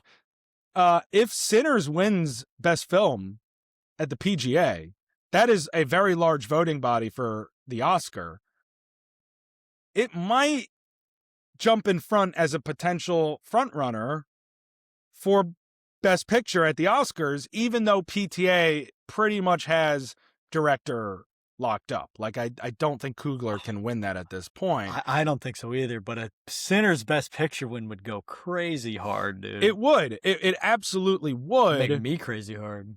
Yeah, man. Like, again, like the BAFTA, it puts, I think One Battle's in a good spot for Best Picture, but it's not locked up. And it's certainly if Sinners wins Best Picture for the PGA, that is going to give us a big race heading into the Oscar night for Best Picture between those two. If One Battle wins, it's probably over. It's One Battle. But if Sinners can take that, I know that One Battle has a lot of the other big picture precursors, but PGA is one of the biggest that matters for that. It will be a race. PTA wins the PGA, maybe. We'll see. PTA with the PGA. I like that. All right, so I have one question for you. You kind of already answered it. Oh. But as we end the BAFTA conversation, I didn't have a full set of would you rathers. I have one, and I think I know your answer already. Would you rather One Battle wins Best Picture, but Coogler wins Best Director, or would you rather PTA wins Best Director, but Sinners wins Best Picture? I think I know your answer. That is tough. Oh man. Maybe I don't know your answer. You know, I want Coogler to get recognition. Like, I know if he wins Best Picture, he does get recognition, but Best Director is a different level of recognition for the director. I want him to get that, but I do think PTA's been in the business longer. He's got more big movies that kind of deserve that recognition. I think I'm going to go PTA wins Best Director, Sinners wins Best Picture, because I also think Sinners winning Best Picture is just like such a deserve, not that One Battle doesn't deserve it, but Sinners was such a standout movie of last year, especially for me. I know you loved One Battle. I thought it was pretty good. And we both absolutely adored Sinners. And it's a horror movie, and I think it would be a crazy upset, like Sinners just topping it off at the end. I mean, that would be amazing. If Sinners getting topped off at the end. I would go Sinners winning Best Picture, Coogler winning. I mean, PTA winning Best Director. Yeah, I think that's what I thought you were going to say. I think that's what I would do too. And you bring up a great point. Coogler will have many years, many movies, and he's probably going to win Best Original Screenplay, so he'll get his individual moment. Yeah, I didn't think Paul about that. Thomas Anderson has been doing this so long. He's never won Best Director. He's never won an Oscar in general. That's obviously going to change. He'll win something. Yeah. But he's done so many great movies: Boogie Nights, There Will Be Blood, Phantom Thread, Magnolia. Like, this guy has been such a staple. He is so deserving. It really does feel like his moment this year for Best Director. For sure. So, and you're right. I think it would feel, as a fan of I mean, I love both movies. I think either winning is going to be a great win. And it's going to be one of those two. Anything else is going to blow my mind. But like, because it's like 2007. We had There Will Be Blood versus No Country for Old Men. And it was like two legends that we talk about both of those movies to this day. Like, extensively, they are two of the greatest 21st century films that we've ever gotten. And it ended up being No Country for Old Men. Love that movie. It's an incredible movie. I don't know if you've seen There Will Be Blood, but I think you would really like it as well. And it's like that. Sinners and One Battle are like that, where we're going to talk about both for a very long time. But yeah, Sinners, an original horror film with a nearly all black cast winning Best Picture at the Oscars. That would be an inspired win. It would be monumental. It would be historic, like you said. And you would still be letting PTA get his moment, because it really is his moment as a director. But man, that would be cool. So I think I'd have to agree with you. And it's very possible. I think it could happen. It's possible. There is precedent for the Best Director and Best Film, Best Picture splitting. It happens. I think we can see it happen. It happened this decade, so I think we can definitely see it happen again. And the last few years, it's been in steps. So one of these years, that's going to break. It's not going to be like that every single year. Exactly. Last thing, I forgot to mention this before. I don't know if you noticed, Marty Supreme didn't win a single BAFTA. I did notice. Marty Supreme. Timmy has been my go-to Best Actor, but I mean, I don't know if they're getting anything, dude. The thing I really don't know. Without Timmy, I'm not sure it wins anything either this year. And Marty Supreme actually what broke the record for the most nominations at a BAFTA without a single win. Oh wow, that's 11 nominations at the BAFTAs. Rough. No wins. That is rough. So, like, again, we circled back with Timmy obviously before, but like, if Timothée Chalamet doesn't win the Oscar, is Marty Supreme gonna go home empty-handed? Just it a is huge entirely possible. Flop. That would suck. It's happened before. It's entirely possible. I mean, even Hamnet probably would go home empty-handed without Jesse Buckley. So, I mean, especially with Sinners and One Battle dominating so many categories this year. And this year in particular, Jack, if you look at the numbers, there are less movies nominated at the Oscars this year than, most other years. Just because the ones nominated are taking up every category. Yeah, exactly. So, I just think that was an interesting footnote to bring up here at the end of this segment. Yeah. But yeah, Marty Supreme, not in the best shape right now for the award season. I'm sure you'll have updates about the SAG stuff whenever depending on how the future episodes go. But in the next couple of weeks, we have 1, 2, like 3 episodes, 2 to 3 episodes before the Oscars, depending on how, like you said, the next few episodes go. So we will have updates with SAG, and you and I in a couple of weeks are going to give our final Oscar predictions before the Oscars. So it's getting exciting, folks. We got a lot of races here. We are like a month or so away from our anniversary of the beginning of this podcast. We are. Cool? That is cool. Yeah, because we Yeah. started it right after the Oscars last year. Yeah, we did. And I was like, damn, like we got to wait a year to cover it. And look at us now talking through the We're right race. there. You know, We're right there. I want to give you your flowers. I love that I know you don't do extensive research into it, but you are taking an active interest in the actual awards race this year and seeing, as you can see, it changes momentum throughout. Like last year was such a one-off where everything was locked up and sweeping. This year, as you can see, it's fun. It's exciting. It's like, you know, who you think is going to win is changing every week. Yeah. You are my researcher. Like, I get my information from you, and I'm like, oh, okay, that makes sense. I'm giving Oh, away okay, my state secrets I know. for all But the predictions. to be fair, I'm learning a bunch from you because I don't do the research on it, and you do. But I don't think since the beginning of when the Oscar nominations were released, even before that, none of my opinions have changed. Like, everything is so far, I'm still locked for everything I thought since the beginning. So nothing's changed, but it does help to know what's happening. I will say it's interesting because you thought Penn and Musaku, and like a month and a half ago, or a month ago, I'm like, nah, like, right, especially Penn. I'm like, I'm not seeing it right now.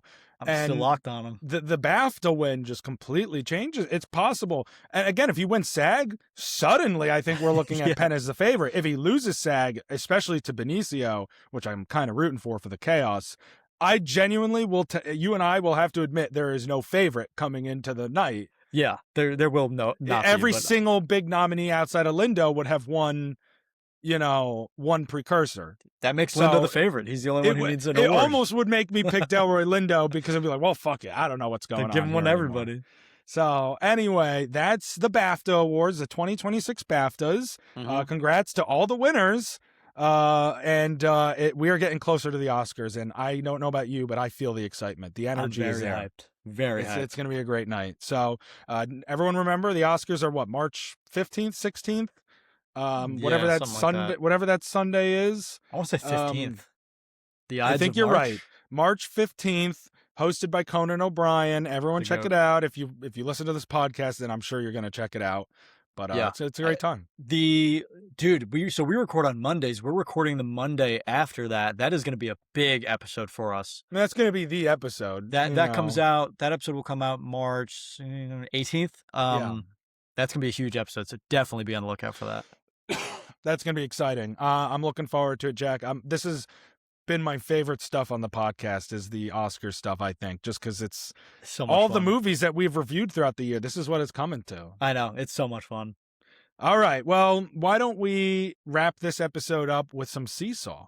Yes, sir. Always down. You want to go first? Yeah, I'll go first. It was hard to do a Seesaw because I have been really busy and I haven't seen a lot of stuff. So that's my C. What I want to see is Crime 101, but I also want to see the new movie How to Make a Killing with Glenn Powell that just came out. Both these movies came out recently. I didn't get a chance to see them, and I'm really annoyed that I didn't because they both look really interesting. And I don't know if I'm going to be able to see them because I'm going away next week. I don't know if I'm going to be able to see them for like another week and a half. 2 weeks. So that's really annoying. I really want to see them. Like you said before, you mentioned Crime 101. But adding on to my C, what I want to see, because fuck it, it's our show, we do whatever we want. What I am seeing is, I think, The Secret Agent on Friday. So my friend and I are getting together to see The Secret Agent. We decided that we're going to watch one of the Oscar movies that we haven't seen yet, the Best Picture nominations we haven't seen. I haven't seen 3 of them. She hasn't seen, I think, 4 of them. Which ones haven't you seen? So besides The Secret Agent, Hamnet, Secret Agent, and is Sentimental Value nominated? Yeah. Then that one. We haven't decided which one we're going to see. I think we're both leaning towards Secret Agent, so probably going to end up seeing that on Friday. So I'm very excited for that. I want to ask you real quick. I don't mean to cut you off. Yeah. Of those, just because, like you said, it's our podcast. We can do whatever the fuck we want. Fuck it, dude. Of those 3, which do you anticipate you'll like the most based on, like, obviously what you know about the films before seeing them? I could give you a ranking right now. Okay. Secret Agent number 1.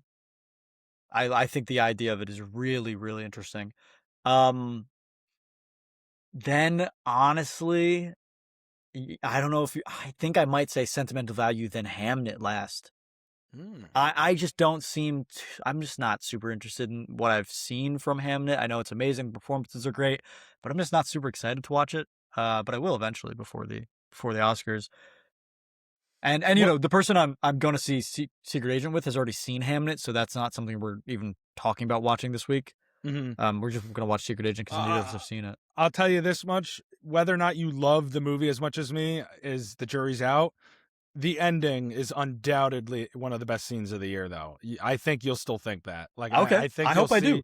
And I'm being honest. You might not love the movie like I love it, but that ending, it sits with you. Yeah, It really sits with you. I'm very open to my mind being changed. I'm not even. I don't even have a set opinion on it. Obviously, I'm just I'm just curious about, based on like what you've heard of the movies, which one you thought you'd be most interested just the premises, in. basically. That is an interesting answer. I'm not sure I would have thought I would have pegged you to pick Secret Agent. You would have what? Looking, it's not always meant that way. Oh my God. You would have pegged me because I'm a secret agent? What? I didn't even say it like that, all right? All right, You're the one who wants to sell pictures of your freaking elbows. Whatever, bro, whatever.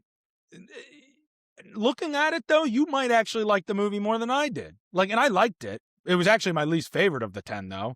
Okay. But that's not that's not saying much. It's not like Amelia Perez, all right? It's a great movie. Yeah, that was... So yours was Hamnet, Sentimental Value, Secret Agent, then? Well, I mean, it's hard to say going, because I've seen them. But yes. No, those you're... Like, that's right my now, order. That's my order right now. So that's my prediction to be... I have the opposite prediction, which is funny. And then something I saw, like I said last time, I'm going through all the Marvel shows, even the shitty ones. And I watched Eyes of Wakanda. I actually have to review it on Letterboxd. I didn't do that yet, but it's 4 episodes. Each one's like 35 minutes. It takes you through the centuries of Wakanda. So the first episode is like thousands of years ago or whatever. The second episode is like during the Battle of Troy and like the Trojan Horse, and there's a Wakandan secret agent in the Trojan Horse. It's cool. And I finished the whole show. It's fine.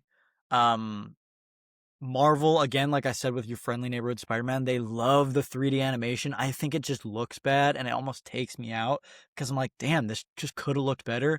I don't love it.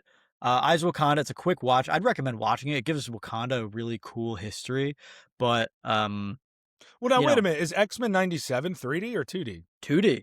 Oh, okay. And it's awesome. It's the best thing they've done in animation, and at least the MCU. And, I don't know. Eyes of Wakanda, it's fine. But again, the 3D animation, the characters are interesting. You meet a new character pretty much every episode. Kind of sounds like Predator Killer of Killers a little bit. It is kind of like that. And that's also 3D animation, but that's almost Spider-Verse animation, which is cool 3D. Like, it's like comic booky. Yeah. But this animation is like what if animation almost, which again, I don't like. Yeah. So, it's a quick watch, so it's not bad to watch. But yeah, Eyes of Wakanda, it's whatever. Well, fair enough. I'm getting there, dude. I've got 2 more shows left, and then I'm done with the MCU.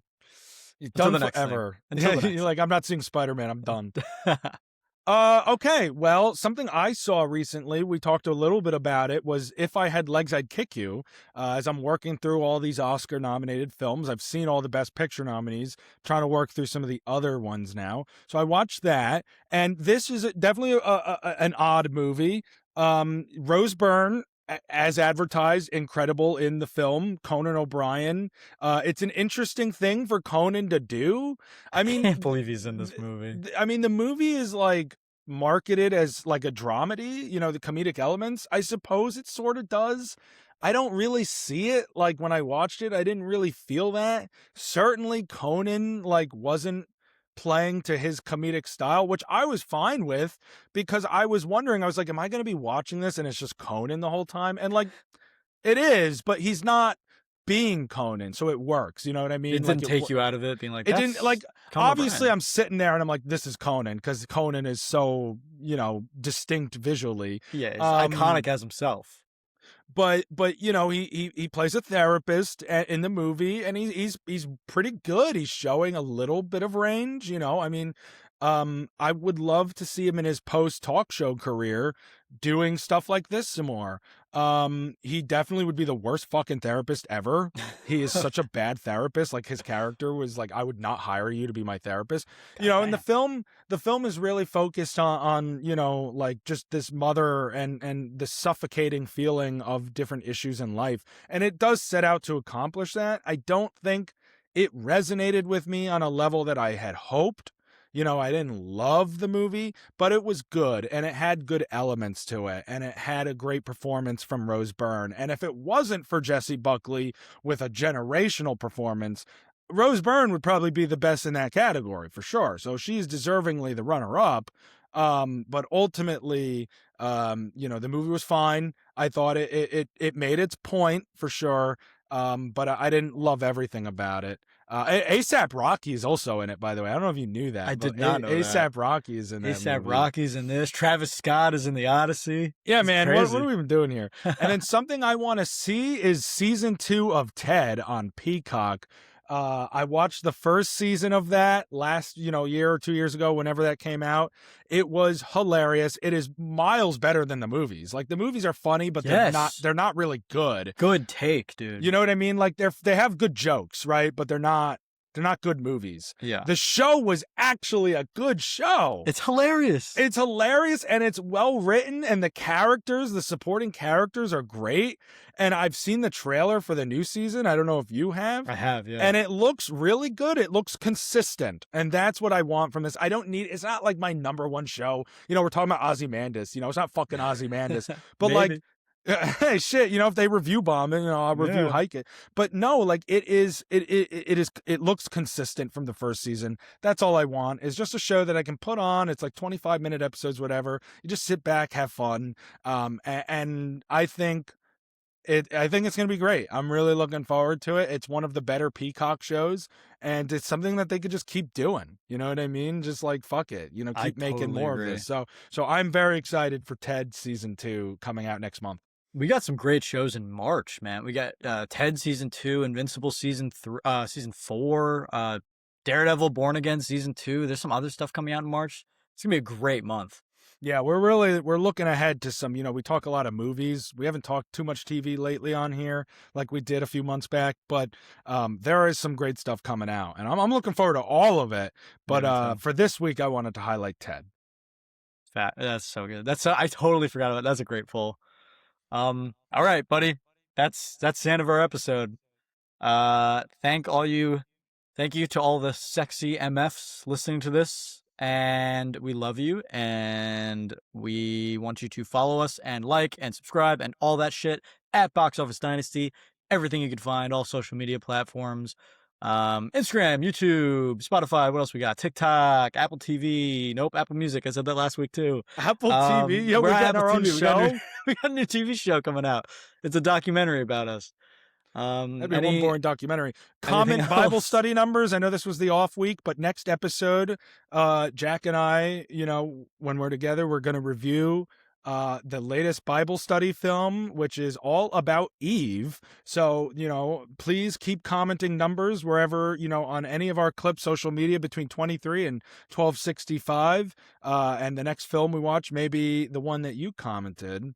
So that's pretty much all I have. I want to leave off with this. I didn't mention this in the beginning. The Olympics are over. Congratulations to Team USA for all the medals. This is the most gold medals we've ever won at a Winter Olympics before. Whoa. We swept Canada at both hockey for men and women. Yeah, and overtime too. I don't know if you saw the game or at least the highlights of it. Yeah, I did. That was exciting. That was one of the greatest things I've ever watched. My boy, our Jersey guy, Jack Hughes with the golden goal. Megan Keller for the women's team. That was an incredible goal that she scored. So congrats to all. Alyssa Liu on figure skating. That was really cool to see happen. So it was a great games, the 2026 Milan Games. I know we're a movie podcast, but these were great. We're entertainment, and that was entertaining.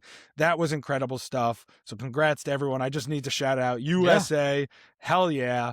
We got a bunch of future Olympians listening to this podcast anyway. So yeah, you might say, oh, I was just interested in sentimental value, but now I'm going to put on some ice skates, or I'm going to start ski jumping and inject my penis to go further. Yeah. That was something that happened. That was actually, yeah. So you're welcome for inspiring the next generation. That's what we Here do. we go. Yeah, we salute to all of you, but no, congrats to all the Olympians. Maybe Jack and I. There should be a podcast Olympic sport. Oh, there will be when I'm LA 28. We'll I'll- be there. I'll make sure there is one. Don't worry. Oh yeah, you'll put in a good word, right? I'll get there. Yeah, Cash Patel. Thank you guys. Peace.